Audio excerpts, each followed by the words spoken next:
Ciudad. Y Radio Centro FM 91.7. Son las 18 horas y 14 minutos. La situación es muy grave en el Ecuador.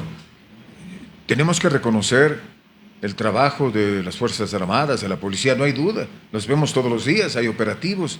Pero la pregunta del millón es ¿por qué crece la delincuencia? Y hay mucha gente que dice, ¿qué sacamos teniendo a tanto pillo, a tanto delincuente, a tanto corrupto, a tanto ladrón, a tanto criminal, a tanto sicario, llenando las cárceles del Ecuador, cuando la inseguridad sigue latente? Entonces, algo está fallando. Este y otros temas con el ingeniero Juan Carlos López, invitado especial precisamente para analizar los temas cruciales de la patria ecuatoriana. Ingeniero, gracias por acceder a este diálogo. Buenas noches, bienvenido. Lo recordamos como ex gobernador de la provincia de Tungurahua, ex diputado también. Y hay que mencionar, hay varios temas que involucran a las organizaciones políticas. Hay una denuncia denominada por ya la investigación Caja Chica que involucra que la Revolución Ciudadana, los correístas recibieron financiamiento internacional en dinero en efectivo desde Venezuela. ¿Es eso posible, probable pensar que ya el narcodinero o el lavado de activos llegó también a las organizaciones políticas? Buenas noches, bienvenido, lo recalcamos. Patricia, buenas noches. Osvaldo, muy buenas noches. Muchas gracias por la invitación. Mire, su pregunta coincide totalmente con mi periodo de diputado y de asambleísta, ¿no?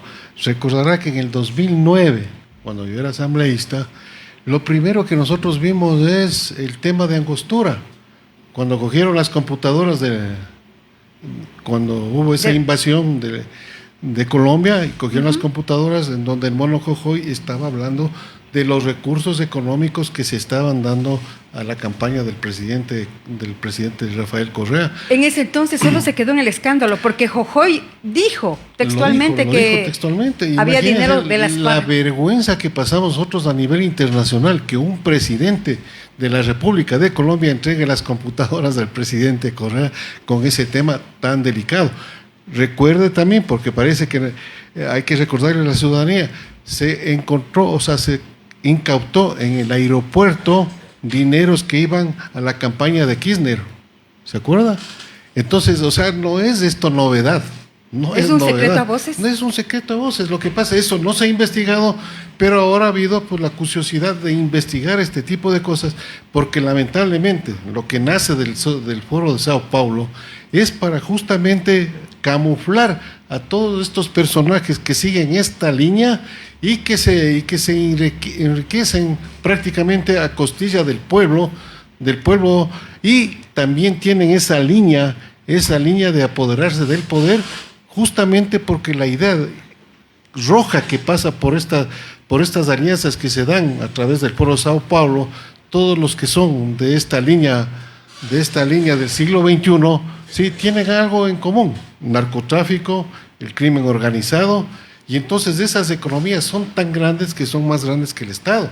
Y entonces uno se pregunta, cuando viene un presidente como el presidente Noboa a tratar de enderezar las cosas, por supuesto que va a haber respuesta. Y esto, para más o menos hacerme entender lo que yo quiero decir, es que si usted pone en un frasco unas hormigas negras y unas hormigas rojas, están tranquilas. Pero el rato que usted les sacude, se comienzan a matar las hormigas negras con las hormigas rojas. ¿Qué quiero decir con esto?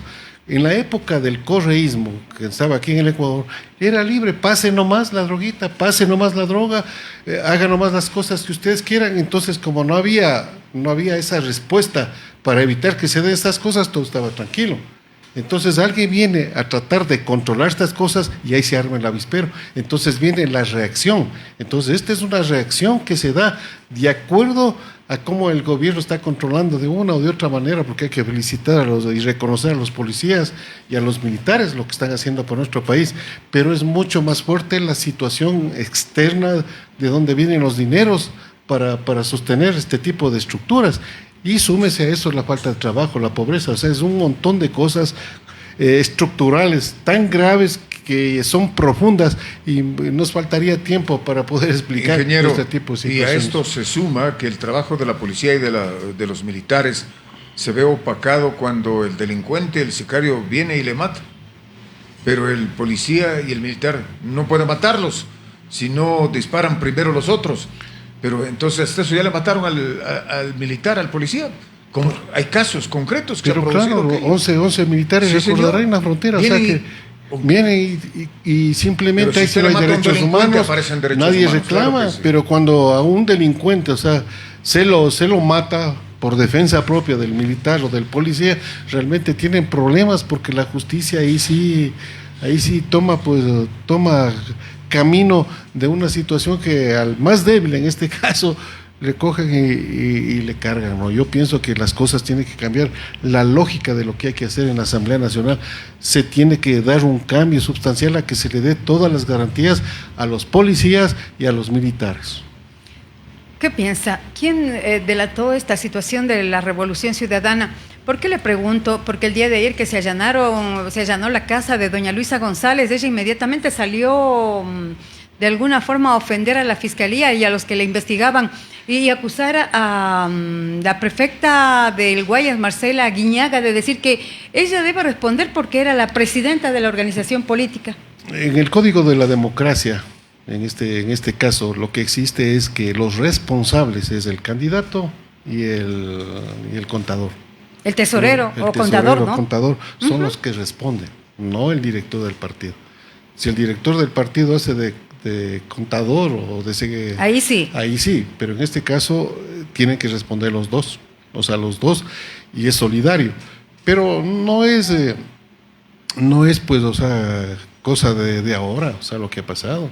Mire, si uno comienza a analizar, se comercializó la política con el presidente Correa y la gente, lamentablemente, no todos, por supuesto, están a la expectativa de qué candidato trae más. Se comercializó lamentablemente la política y los gastos que ahora usted le escucha cuánto gasta un candidato a la alcaldía, un candidato a la prefectura, son valores mucho más grandes de lo que van a ganar en los 4 años.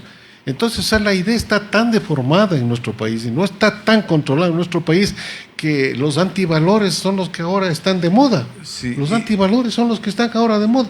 Ser bueno es malo y ser malo es bueno. El honrado es el gil, tonto. el tonto. Claro, así es. Pero el pillo es el pícaro. vivísimo. Por ¿no es supuesto, cierto? las cosas están... Entonces yo ahí lo que veo es que sí hace falta, de parte del presidente de la República, afinar lo que es la educación en nuestro país. La educación es la columna vertebral de todo y ahí se necesita ya cimentar todo lo que es valores desde abajo, ¿no? Perfecto. Desde abajo.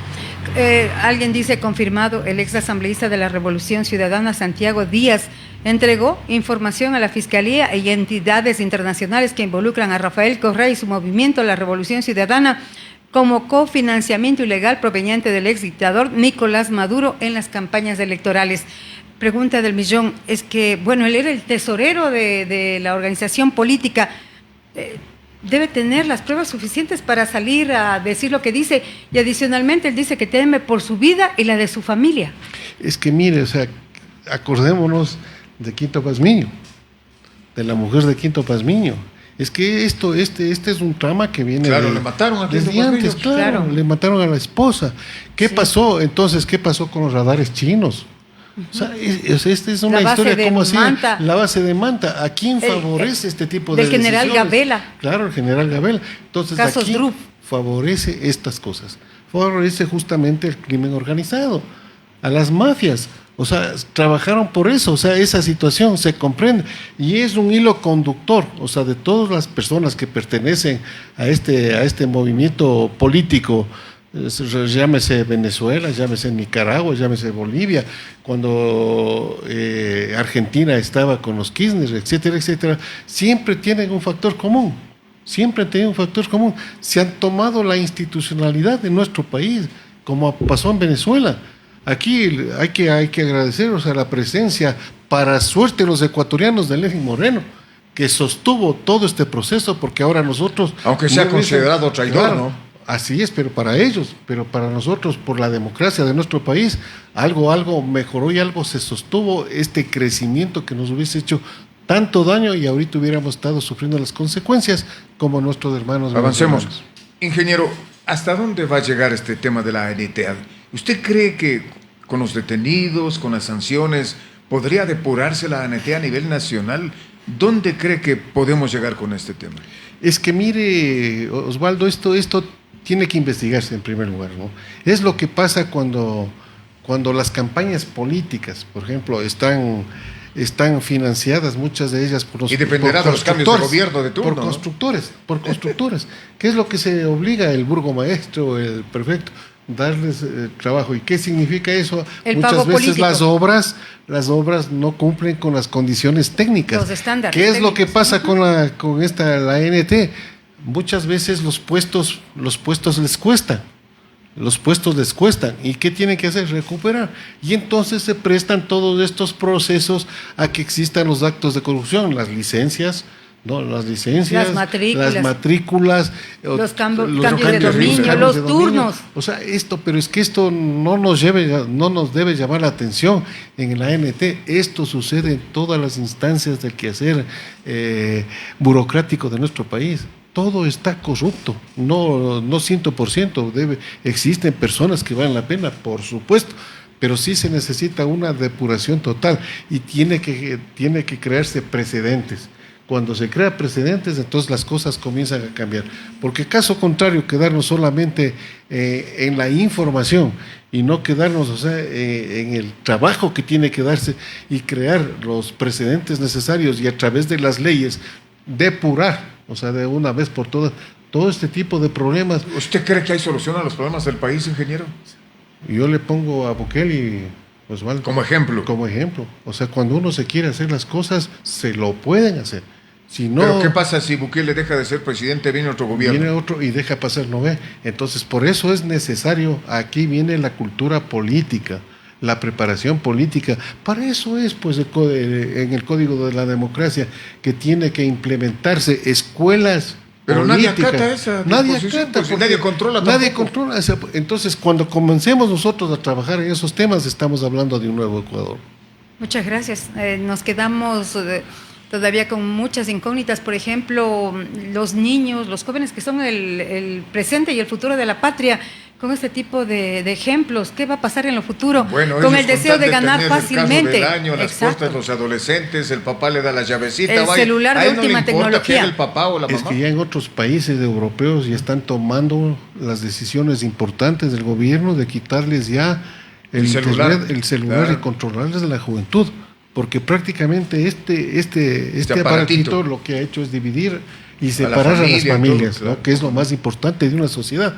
Y entonces, si no se toman esos procesos y se le toma el toro por los cuernos, así como se dice, no vamos a cambiar. Muchas gracias. Ingeniero Juan Carlos López, en vivo en el noticiero más importante de la región.